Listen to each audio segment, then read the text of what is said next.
سے 400 سال پہلے سلطان نور الدین کا جب زمانہ تھا، ان کا پائے تخت شام میں تھا، مدینے کے گورنر کوئی اور تھے۔ سلطان نور الدین کہتے ہیں میں ایک دن سویا، کہتے ہیں مجھے خواب میں مدینے کے چاند کی زیارت نصیب ہوئی، حضور میری خواب میں آئے اور مجھے یوں لگا جیسے مجھے کسی نے فرش سے اٹھا کے عرش پہ بٹھا دیا۔ محبوب ملے اور حضور نے مجھے 2 لوگ دکھائے، داڑھی والے، عبادت کا نور ہے چہرے پہ، بظاہر نشان ڈال لیا ہے متھا گھسا گھسا کے، کہا مجھے نظر آئے۔ نبی کریم نے فرمایا یہ دونوں شریر مجھے پریشان کر رہے ہیں، مجھے ان سے بچاؤ۔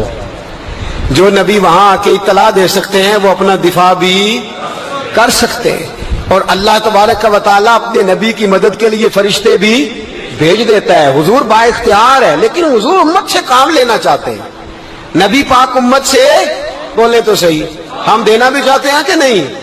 حضور امت سے کام، یہ امت کی ڈیوٹی ہے وہ نکلے حفاظت کرے، ورنہ اللہ تبارک و تعالیٰ نے اپنے نبی کو با اختیار، اللہ تو 5,000 ہزار فرشتے بدر میں نازل کر رہا ہے اپنے نبی کی مدد کے لیے۔ تو اللہ کے حبیب نے فرمایا سلطان خوش ہو گئے، کہتے اٹھا، بڑے تحفے، بڑے تحائف، بڑا کچھ اکٹھا کیا، بڑا لمبا لشکر تیار کیا، 16 دن کا مسلسل سفر کر کے مدینے پہنچا۔ گورنر مدینہ کو کہا کہ سارے مدینے والوں کے لیے میں تحفے لایا ہوں، سب کو بلاؤ۔ یہ توجہ کرنی ہے آپ نے، اس واقعے کے پہلو میں ہر چیز آ جائے گی، ہر چیز۔ بلایا، سارے مدینے کے لوگ آئے تحفے لینے، سب کو تحفے دیے۔ سلطان نے پوچھا کو رہ تو نہیں گیا؟ نے کہا جی 2 حاجی نمازی رہ گئے۔ کون؟ 2 بہت بڑے مجاہد رہ گئے، بہت بڑے مجاہد، جہاد ہی جہاد، بہت بڑے سپہ سالار مجاہد 2 رہ گئے، حاجی نمازی پرہیزگار صوفی رہ گئے 2۔ کون سے؟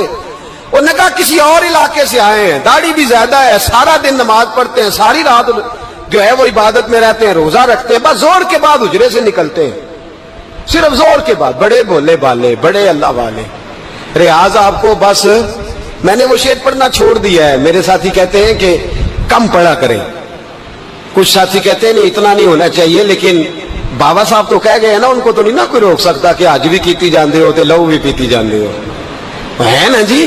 سب سے زیادہ آج بھی وہی کراتے ہیں، ٹریننگیں بھی سب سے زیادہ انہی کے پاس ہیں، لشکر بھی ان کے پاس ہے سب سے زیادہ، لیکن آج بھی کیتی جاندے ہو تے نال لوگ بھی پیتی جاندے ہو تے کھو کے مال یتیماں دا تے بھیج مسیتی جاندے ہو، پھٹ دلاں دے سیندے نہیں ایویں ٹوپیاں سیتی جاندے ہو، نفس تے چھری پھیر دے نہیں تے دمبے کیتی جاندے ہو، فرض بھلائی بیٹھے ہو، نفلاں نیتی جاندے ہو، دسو تے سی بلے نوے کی کچھ کیتی جاندے ہو۔ اتنا خطرناک منصوبہ، اتنا خطرناک۔ سلطان سے کہنے لگے جی وہ زور کے بعد نکلتے ہیں حجرے سے اور صدقہ خیرات کر کے پھر حجرے میں چلے جاتے ہیں۔ سلطان کہنے لگا ملاؤ تو صحیح، جو بندے گئے وہ بھی بڑے بادب گئے، کہا جناب آپ کو بلا رہے ہیں، اس لیے کہ مدرسہ ہی بہت بڑا ہے، ان کا طریقہ ہی بہت بڑا ہے، کیا بات ہے؟ بلا کے لائے۔ سلطان نے دیکھا تو سلطان کی آنکھیں کھل گئی، کہنے لگے یہ تو وہ 2 ہیں جو مجھے حضور نے خواب میں دکھائے ہیں۔ نبی پاک نے، یہ 400 سال پہلے مولانا علی قاری لکھ رہے ہیں، یہ تو حضور نے مجھے خواب میں دکھائے، یہ تو وہ ہیں۔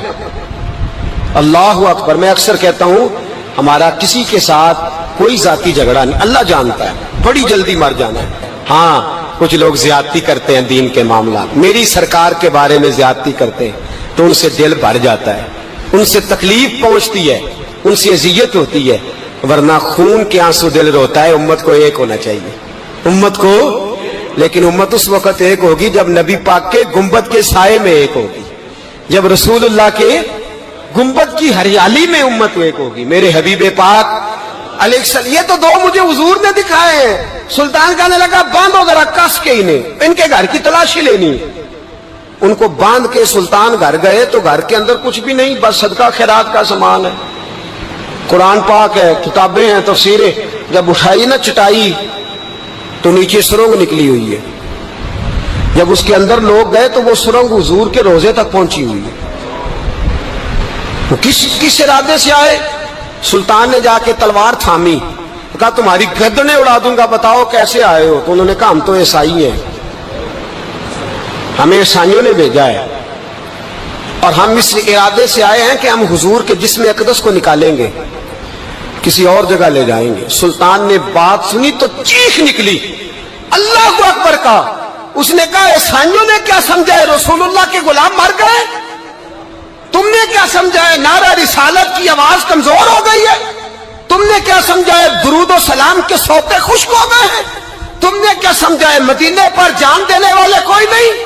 آپ نے فرمایا سازش کرتے ہو بے ایمانو، اندر چھپ کے وار کرتے ہو، طاقت ہے تو سامنے آؤ۔ مسلمانوں کا ایک ایک بچہ مدینے کی حرمت پر قربان ہو جائے گا، مدینہ منورہ کی حرمت پر مسلمان اپنی تجیہ بکھیر دیں گے، اولادیں قربان کر دیں گے، لیکن کسی کافر کو بھی رسول اللہ کی بے ادبی کی اجازت کبھی نہیں دیں گے۔ سلطان نے پکڑا، قتل کیا، پھر سلطان نے ان کو کاٹا، آگ میں جلایا اور فرمایا مسلمانوں، ہر حاجی نمازی دیکھ کر، ہر دعوت دینے والا دیکھ کر ادھر بفر نہ جایا کرو، پہلے دیکھ لیا کرو اس کے سینے میں مصطفیٰ کا پیار بھی ہے کہ نہیں، اس کی باتوں سے عشق رسول کی خوشبو بھی آتی ہے کہ نہیں، اس کا لب و لہجہ نبی پاک کی ادب والا بھی ہے کہ نہیں، اس کے انداز، اس کے اعتبار رسول اللہ کا پیار بھی بتلاتے ہیں کہ نہیں۔ میں بلبل خوش لہجہ گلزار نبی ہوں، میٹھی میری باتیں ہیں کیونکہ نمک خار نبی ہوں۔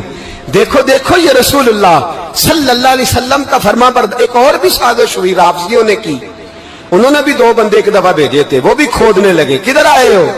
پکڑے گئے تو کہنے لگے حضرت ابو بکر حضرت عمر کا جسم نکالنے آئے، معاذ اللہ تعالی، لیکن میرے رسول نے یہ حرکت بھی کرنے کی اجازت نہ دی۔ سلطان نور الدین کہتے ہیں یہ کام کر کے جب میں واپس لوٹا، جا کے سویا تو مجھے پھر حضور کی زیارت نصیب ہوئی، مجھے مدینے والے محبوب کا پھر دیدار نصیب ہوا۔ حضور خواب میں آئے، فرمایا حبیب نے بتایا کچھ نہیں، بولے کچھ نہیں، بس مجھے دیکھتے جاتے تھے اور مسکراتے جاتے تھے۔ سلطان نے چاروں جانب کھدوا کے نا خندق، اس میں سیسا ڈلوا دیا، دیواریں پکی کرا دی، کوئی کھودنا بھی چاہے تو پہنچ نہ سکے۔ کہتے ہیں حضور دیکھتے جاتے، مسکراتے جاتے، اور جب میرے نبی میری طرف دیکھ کے مسکراتے تو مجھے یوں لگتا اللہ نے میرے لیے جنت کے سارے دروازے کھول دیے۔ مجھے یوں لگا جیسے جنت کی حوریں مجھے سلامی دینے آئی، مجھے یوں لگا جیسے فرشتے جھونکا آئے ہیں اور مجھے کہتے ہیں کیا تیرا مقدر ہے، کیا تیرا نصیبہ ہے، کیا تیری بات ہے۔ ہم ہر خارجی، ہر ناسبی، ہر رافضی کی مذمت کرتے ہیں اور مسلمانوں کو بتاتے ہیں پیغام وہی ٹھیک ہے جو امام حسین کا پیغام ہے، اور پیغام وہی ٹھیک ہے جو حضرت عثمان غنی کا پیغام ہے، جو حضرت عمر فاروق، حضرت ابو بکر صدیق، مولا علی کا پیغام ہے، وہی پیغام امت کے حق میں بہتر ہے۔ نبی پاک کا مدینہ امن کی دھرتی ہے، کتنا مرضی کسی کا اختلاف اپنی جگہ، پر دل کی گہرائیوں سے دعا نکلتی ہے، اے اللہ اپنے نبی کے شہر کو ہمیشہ امن اور سکون کی ٹھنڈی ہوا نصیب فرما۔ مسلمان نہیں ہوتا۔ صلاح الدین ایوبی اپنے خیمے میں بیٹھے ہیں تو ایک بی بی آ گئی، اس قبیلے کا کوئی شخص مسلمان نہیں ہوتا۔ بی بی آئی، آگے کہنے لگی میرے 4 بیٹے جنگ میں کھو گئے، چھوٹے چھوٹے بچے جنگ میں کھو گئے، مل نہیں رہے، فوجیوں کو حکم دے مجھے میرے بچے تلاش کر کے دیں۔ صلاح الدین ایوبی نے جھٹ پٹ سر پہ امامہ باندھا، نیزہ پکڑا، سینے بند باندھا، اپنے جبے کو سمیٹا اور باہر کہنے لگی تو کدھر جا رہا ہے؟ کہنے لگا میں خود تیرے بچے تلاش کر کے دوں گا۔ صلاح الدین چند سپاہی ساتھ گلی گلی نکلے، گلی گلی فجر کے نکلے، اثر ہو گئی، تھک گئے، 2 نمازیں صحرا میں پڑھی، جنگل کے اندر پہنچے تو ایک کونے میں 4 بچے ایک جگہ ڈرے اور سہمے ہوئے بیٹھے ملے۔ صلاح الدین ایوبی اٹھا کے لائے، ماں کو کہنے لگے تیرے بچے ہیں، نکلا اس لیے تھا کہ میرے نبی نے فرمایا بچے جدا ہوں تو ماں کو درد بڑا ہوتا ہے، اور میرے رسول نے فرمایا تھا جب جنگ کرنے جاؤ تو کھیت برباد نہ کرنا، فصلیں تباہ نہ کرنا، بچوں کو ماں سے جدا نہ کرنا۔ فرمایا میں سوچ رہا تھا تیرے بچے کہیں میری وجہ سے جدا ہو گئے تو مصطفیٰ کو جواب کیا دینا۔ فرمایا تیرے بچے ڈھونڈ کے لایا ہوں۔ بچے ماں کے پاس آنے لگے تو ماں نے بڑے بیٹے کے منہ پہ تھپڑ مارا، کہتا ہے اماں کیا ہوا؟ کہنے لگے تو نے سنا نہیں کہ دشمن کے بچوں کی اتنی حفاظت کرتا ہے، میرے پاس نہ جا، اس کے قدموں میں بیٹھ جا، جس نبی کے غلام اتنے سچے ہیں وہ نبی کتنا سچا ہوگا۔ بنو قریظہ اور بنو نذیر 2 محلے تھے یہودیوں کے، یہودیوں نے بڑی عہد شکنی کی تو نبی پاک صلی اللہ علیہ وسلم نے ان کو بے دخل کر دیا، مدینے سے نکال دیا مدینہ منورہ سے۔ یہودی نکل گئے مدینہ طیبہ سے، تو جب وہ نکل کے جا رہے تھے تو ان کے مکان، ان کے باغ، ان کی جائیدادیں بچ گئیں۔ نبی پاک علیہ السلام نے انصار مدینہ کو پہلے بلایا۔ جاگ رہے ہیں نا آپ لوگ؟ پیسے آتے کسی کو برے لگتے ہیں؟ اب تو یہ بھی حلال حرام کی تمیز بھی اٹھتی جا رہی ہے۔ جائیداد، باغ، مال، علاقہ خالی ہوا ہے، وہ چلے گئے اور لوگ تو ڈھونڈتے پھرتے ہیں۔ اللہ خیر فرمائے، شاملہ ہر جگہ ملتی نہیں اب شہروں میں، وہ کس کس نے نام کرا لیا، کدھر گئی ہے کوئی خبر ہی نہیں، خالی جگہ پڑی ہے۔ میرے نبی پاک علیہ السلام نے پہلے انصار مدینہ کو بلایا۔ حضور نے فرمایا، انصاریوں، بہت بڑی جائیدادیں یہودیوں کی، بنو نذیر اور بنو قریظہ محلے خالی ہو گئے، میرا دل کرتا ہے وہ تمہیں دے دوں، اس لیے کہ تم نے اپنے مہاجر بھائیوں کے ساتھ بڑا تعاون کیا، جائیدادیں تم نے دے دی ہیں، مکانات دے دیے ہیں، بڑا کچھ تم نے دیا ہے، میرا دل کرتا ہے وہ تمہارے نام کر دوں۔ تو انصار مدینہ کیا کہنے لگے یا رسول اللہ، دے تو ہم نے دیا ہے پر وہ بیچارے جھچکتے ہی رہتے ہیں، وہ جھچکتے ہی رہتے ہیں، کھول کے ہماری چیزیں استعمال نہیں کرتے۔ تو حضور ہم تو پہلے ہی انصار ہیں، ہمارے پاس بڑا کچھ ہے، آپ مہربانی فرمائیں وہ سارا کچھ مہاجروں کو دے دے مہاجرین کو، ہمیں نہیں چاہیے۔ اب چلے گئے بات کر کے، میرے حبیب پاک نے مہاجروں کو بلا لیا، فرمایا بنو نذیر اور بنو قریظہ قبیلے کی جائیدادیں آئی ہیں، تمہارے پاس بظاہر جو چیزیں ہیں بھی وہ بھی انصار مدینہ کی ہیں، تو میرا یہ خیال ہے کہ وہ سارا کچھ تمہیں دے دیا جائے۔ حضرت ابوبکر صدیق رضی اللہ تعالیٰ عنہ کہنے لگے یا رسول اللہ صلی اللہ علیہ وسلم، ہمارے انصار بھائیوں نے ہمارے لیے دل تک کھول دیے ہیں، حضور انہوں نے ہر چیز بانٹ کے ہمارے سامنے رکھ دی ہے، ہم اتنے خرد غرض ہیں کہ سارا کچھ لپیٹ جائیں۔ کہ حضور ہمارے پاس جو مکان ہے وہ ہے، ہم کاروبار کر رہے ہیں، تجارتیں کر رہے ہیں، مزدوریاں کر رہے ہیں، ہم انشاءاللہ اور بنا دیں گے، آپ یہ ہماری طرف سے ہمارے انصار بھائیوں کو گفٹ کر دیں، آپ انہیں دے دیں۔ میرے حبیب کی آنکھوں میں آنسو آ گئے، میرے نبی پاک علیہ السلام رو پڑے، یا رسول اللہ آپ کیوں روتے ہیں؟ فرمایا تمہارا یہ بھائی چارہ قائم رہا تو اللہ اسلام کو بڑی قوتیں عطا فرمائے گا، اللہ طاقتیں دے گا اسلام کو، اگر تمہارا یہ رنگ قائم رہا، یہ انداز، میرے غلاموں تمہارے یہ طور طریقے، ایک بھائی کہتا ہے دوسرے کو، دوسرا کہتا ہے تیسرے کو۔ مسلمانوں کی نا ایک تعداد لڑتے لڑتے لڑتے لڑتے دور چلے گئی، تاتاریوں نے قید کر لیا، 4 مسلمان تھے، تبلیغ کرنے گئے، جنگ کرنے گئے، جہاد کرتے کرتے کافروں سے لڑتے لڑتے تاتاری قوم میں چلے گئے، وہاں قید کر لیے گئے تو سزائے موت کا حکم ہوا، 4 بزرگ تھے، سزائے موت کا حکم ہوا تو تاتاری بادشاہ جو تھا وہ بڑا خلاف تھا، بڑا سخت مخالف تھا مسلمانوں کے، اس نے کہا کہ ان کو جب پھانسی دینا نا مسلمانوں کو تو میرے سامنے دینا۔ اب 4 عالم ہیں، 4 صوفی ہیں، سفید داڑیاں، سر پہ امامے، پھانسی کا وقت آیا تو جو پھانسی گھاٹ ہے وہ ایک ہے، چاروں کو اکٹھے پھانسی نہیں ہو سکتی، ایک کو کہا کہ ایک ایک کر کے ان کو پھانسی دو۔ جب پھانسی کا وقت آیا نا تو جو سب سے پیچھے صوفی تھے وہ دوڑ کے آگے آئے، کہنے لگے بادشاہ پہلی باری میری لگا، پہلی۔ اب بادشاہ نے کہا ٹھیک ہے اسے لٹکا دو، وہ قریب آئے تو دوسرے دوڑ آئے، کہنے لگے نہیں نہیں پہلی باری میں نے زیادہ کافر قتل کیے، میرا بڑا جرم ہے، مجھے پہلے سزا دو۔ ان کو پھانسی دینے لگے تو تیسرے آ گئے، کہنے لگے نہیں یہ تو میرا قتل کرتا تھا، رستے میں بتایا کرتا تھا، ڈھونڈ کے میں بتلاتا تھا کہ یہاں زیادہ تعداد ہے، مجھے پہلے پھانسی دو۔ تیسرے کے ساتھ بات ہو رہی تھی تو چوتھا دوڑا آیا، کہنے لگا یہ رستے بتاتا تھا، یہ تبلیغ کرتا تھا، یہ سارا کچھ کرتا تھا، لیکن کہا یہ کہتے تھے چلو واپس چلتے ہیں، میں جانے نہیں دیتا تھا، میں کہتا تھا اور کافر مارنے اور علاقے فتح کرنے، میرا جرم بڑا ہے، مجھے پہلے پھانسی دو۔ بادشاہ کہنے لگا مجھے 35 سال ہو گئے حکومت کرتے، بڑی دنیا کو پھانسی دی ہے، لوگ تو ایک دوسرے کو دھکے دیتے ہیں کہ پہلے تو جا پہلے تو جا، اور تم کیسی قوم ہو کہ ایک دوسرے پہ قربان ہو رہے ہو؟ کہنے لگا تم ایک باپ کی اولاد ہو۔ جاگ رہے آپ لوگ؟ تاتاری بادشاہ، کافر بادشاہ، اسلام کی مخالفت کر دیں، ایک باپ کی اولاد ہو کا نہیں، ایک قبیلے کے رہنے والے ہو کا نہیں، ایک ملک کے رہنے والے ہو نہیں۔ اس نے کہا رشتہ کیا ہے تمہارا، رشتہ کیا ہے؟ تو بول کے کہنے لگے خدا ایک ہے، نبی ایک ہے، خدا ایک ہے اور نبی منفعت ایک ہے اس قوم کی، نقصان بھی ایک ہی سب کا نبی، اللہ بھی قرآن بھی ایک، کیا ہی اچھا تھا ہوتے اگر مسلمان بھی ایک، یوں تو سید بھی ہو، مرزا بھی ہو، افغان بھی ہو، تم سبھی کچھ ہو، بتاؤ کہ مسلمان بھی ہو۔ فرمایا ہمارا اللہ ایک ہے، نبی ایک ہے، تو کہا پھر ایک دوسرے پہ جان کیوں دیتے ہو؟ فرمایا ہمارے نبی نے ہمیں بھائی بھائی بنا دیا ہے، بھائی کا دل نہیں کرتا اس کی آنکھوں کے سامنے بھائی چلا جائے، ہمارا دل نہیں کرتا پہلے مجھے دے پہلے مجھے دے۔ بادشاہ کہنے لگا تمہارا جذبہ مجھے متاثر کر گیا، جاؤ میں تم چاروں کو آزاد کرتا ہوں، تمہیں آزاد کرتا ہوں۔ میرے دوستو یہ رنگ تھا، دیکھیں نا، یہ اس دھرتی نے نظام دیکھا ہے نا، اس فلک نے پہلی بار دیکھا، اس زمین نے پہلی بار، اور میرے حضرت صاحب فرمایا کرتے تھے زمین تڑپ کے روئی، اس نے پہلی دفعہ دیکھا۔ احد کا میدان ہے، 3 صحابہ تپتی ہوئی زمین پہ زخموں سے چور چور پڑے ہیں۔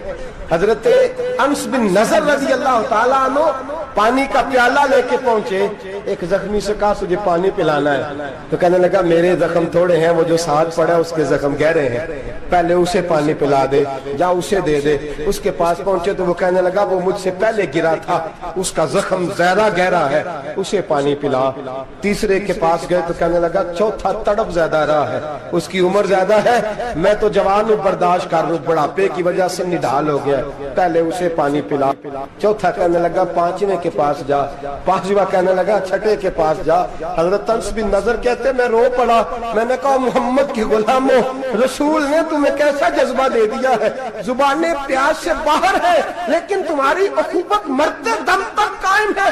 کہتے میں 7ویں کے پاس گیا تو کہنے لگا اگر 6 قربانی دے سکتے ہیں تو مجھے خود غرض نہ سمجھ، میں نے نہیں پانی پینا، جا پہلے کے پاس لے جا۔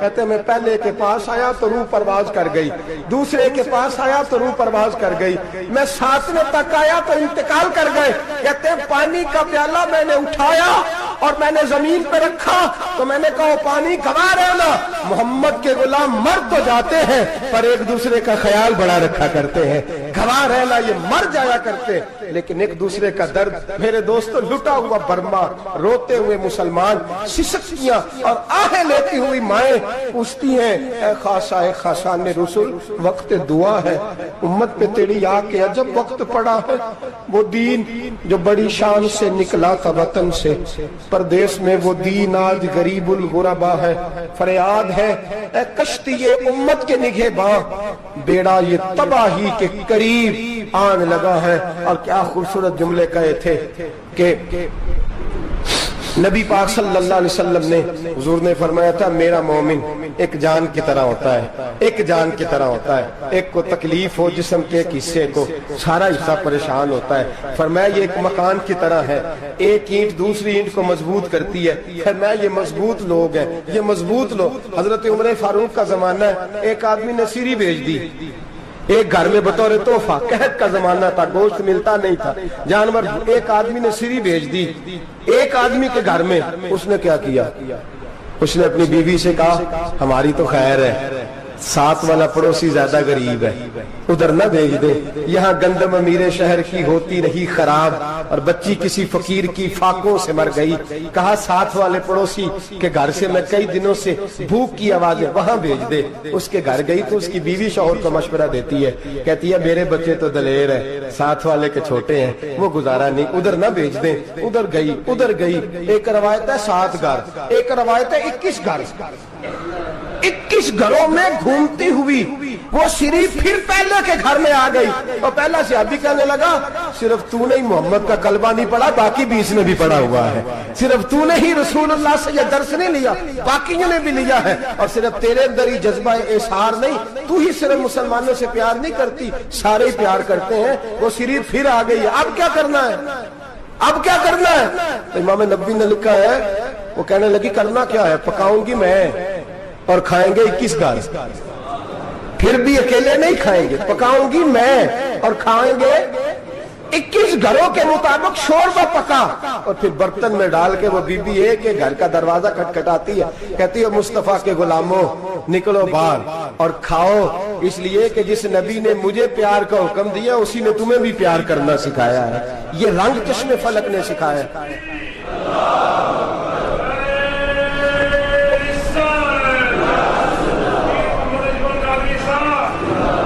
کی بڑی مہربانی, زندہ باد وہی ہے جس کو اللہ رسول زندہ باد فرمائے, بڑی مہربانی, اللہ جزا دے. عرض یہ کرنے جا رہا تھا کہ رسول کریم صلی اللہ علیہ وسلم نے پیغام دیا امت کو, فرمایا دیکھیں نا کتنے بڑے لفظ ہیں.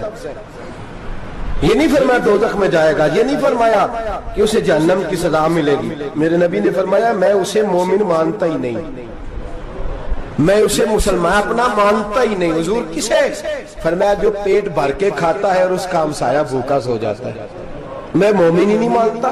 سزا تو تب ملے گی نا کہ جب میں کسی سزا کا اعلان کروں. میں مانتا ہی نہیں, وہ میرا ہے ہی نہیں. خود پیٹ بھر کے کھا رہا ہے, ہمسایہ اس کا بھوکا. میں نہیں مانتا انما المؤمنون اخوہ, مومن بھائی بھائی, میں مانتا ہی نہیں اسے. اور میرے حبیب پاک اتنے بڑے لفظ حدیث میں اور کہیں نہیں ملیں گے آپ کو, اتنے بڑے جملے کہیں نہیں ملیں گے. میرے نبی پاک نے فرمایا اللہ کہے گا قیامت کے دن, کون؟ اتنے بڑے لفظ حدیثوں میں ملتے نہیں جتنے یہ ہیں. حضور نے فرمایا رب فرمائے گا بندے سے کہ میں تیرے پڑوس میں بھوکا تھا, تو نے مجھے روٹی کیوں نہیں کھلائی؟ کون کہہ رہا ہے؟ اللہ کہہ, میں بھوکا تھا تو نے روٹی نہیں دی, میں ننگا تھا تو نے کپڑا نہیں دیا, میں پیاسا تھا تو نے پانی نہیں پلایا, میں بیمار تھا تو تیمارداری. یا اللہ نہ تو کھاتا ہے, نہ پیتا ہے, نہ کپڑا پہنتا ہے, نہ تو بیمار ہوتا ہے. لا تاخذہ سنۃ ولا نوم, تجھے بیماری آتی نہیں, اونگ نیند نہیں آتی. میرے مالک تو میرے پڑوس میں تھا. تو حضور فرماتے ہیں رب فرمائے گا وہ جو بندہ تیرے پڑوس میں بھوکا تھا تو بندہ تو میرا ہی تھا نا, وہ جو بندہ تیرے پڑوس میں ننگا تھا تو بندہ تو میرا ہی تھا نا, وہ جو تیرے پڑوس میں پیاسا تڑپتا رہا تو وہ میرا ہی بندہ تھا. تو دوائی لینے جائے تو بڑے اسپتال میں اور اس بیچارے کو 20 روپے پرچی کے بھی میسر نہ آئے تو میرا ہی بندہ تھا. میرے دوست خیال کر اور یاد رکھ, یہ جو ہمسائے ممالک میں ظلم ہوتے ہیں, زیادتیاں ہوتی ہیں. ہمارے گھر کا پنکھا اچھا چلتا ہے, ہم جلوس اس وقت نکالتے ہیں جب ہماری لائٹ بند ہوتی ہے. ہم جلوس اس وقت نکالتے ہیں جب ہمارا ایسا جو ہمیں تنگ کرتا ہے. ہم اس وقت درد محسوس کرتے ہیں جب ہمارے گھر تک آگ آ جاتی ہے. یہ جو باہر آگ جل رہی ہے یہ تیرے گھر بھی آ سکتی ہے, یہ جو باہر فساد ہو رہا ہے یہ تیرے دروازے تک آ سکتا ہے. میرے رسول پاک نے ایک جان, مسلمان کو ایک جان قرار دیا. مجھے بتائیے انگلی کو کٹ لگ جائے, مسلمان ایک جان ہے نا, انگلی کو لگ جائے کٹ, دماغ کہتا ہے میں نے نہیں سوچنا اس کے بارے میں نے اس کے درد کو محسوس ہی نہیں کرنا. انگلی کی درد ہے, انگلی جانے, اس کا کام جانے. ایسے ہی ہوتا ہے نا. بولے پیروں سے کہتے ہیں, انگلی کہتی ہے چل ڈاکٹر کے پاس, پیر کہتے ہیں نہیں میں نے نہیں جانا, انگلی کا کام ہے انگلی جائے. ایسے ہی ہے نا. دل سے کہتے ہیں تو تڑپ تھوڑا سا, انگلی کو درد ہے, کہتے میں کو تڑپوں, انگلی کا ماما, انگلی جانے, اس کا کام جانے. ٹیلی فون کرنا ہے, ڈاکٹر صاحب کا پتہ کرنا ہے, تو کان کہتے ہیں میں نے نہیں بات سننی ڈاکٹر صاحب کی, زبان کہتے ہیں میں نے نہیں بولنا, انگلی جانے. ایسا ہوتا ہے. پیر احتجاج کرتے کہ میں نے ڈاکٹر کے پاس, میں کچھ چکر کھاتا پھروں ڈاکٹر کی دکان کی, انگلی کو درد ہے انگلی جانے. ایسا ہوتا ہے بھئی. میرے رسول پاک نے فرمایا مسلمان ایک جان ہے. تو درد برما کے مسلمانوں کو ہو رہا ہے تو پاکستانی کہہ رہے ہیں کوئی بات نہیں, وہ جانے, ان کا کام جانے. ایک جان ہے نا, درد ہونا چاہیے, تکلیف ہونا چاہیے. پھٹے پہ باتیں ہوتی ہیں اس موضوع پہ, اسمبلی پہ گفتگو ہوئی ہے اس موضوع پہ, آپ کی صوبائی اسمبلیاں اس موضوع پہ بولی ہیں, آپ کے کونسل اس موضوع پہ بولے. ہم تو اپنی اپنی سیاستیں, اپنے اپنے تماشے, اپنے اپنے چکروں میں لگے ہوئے. وہ دریا کے اندر سسکتے مسلمان, بنگالی کہتے ہیں ہمارے نہیں, برمی کہتے ہیں ہمارے نہیں, پاکستانی کہتے ہیں ہمارے نہیں, ترکی کہتے ہیں. وہ کس کے ہیں؟ وہ کس کے ہیں؟ وہ اللہ کے بندے ہیں, محمد عربی کے غلام ہیں صلی اللہ علیہ وسلم. لیکن میرے دوستو کیا ہمیں کیا غرض ہے, وہ جانے, ان کا کام جانے. یہ جب تیرے پیروں تک آگ آئے گی پھر تجھے پتہ چلے گا یہ بڑی سخت آگ ہے. آج جس کافر نے برما پر عرصہ دراز تنگ کیا ہے, مسلمان تھوڑے تھوڑے مفاد لینے کی خاطر نا, بنو عباس اور بنو امیہ کی جنگ چل رہی تھی. بنو عباس جو تھے وہ غالب آ گئے, بنو امیہ جو تھے ان کی حکومت ختم ہو گئی. تو عیسائیوں نے بنو امیہ سے کہا کہ ہم تمہارے ساتھ تعاون کرتے ہیں, ہم تمہارے ساتھ تعاون کرتے ہیں اور بنو عباس پہ غلبہ پا کے تمہیں حکومت دلاتے ہیں. بنو امیہ بڑی جدوجہد کر رہے تھے بادشاہی کے لیے, لیکن انہوں نے کہا کہ ہم لڑ رہے ہیں, کوشش کر رہے ہیں, لیکن ہمیں کسی کافر کی مدد کی ضرورت نہیں. ہم جتنا مرضی لڑیں لیکن کافروں کے ہاتھوں بنو عباس کو مروانے کو ہم تیار نہیں ہیں.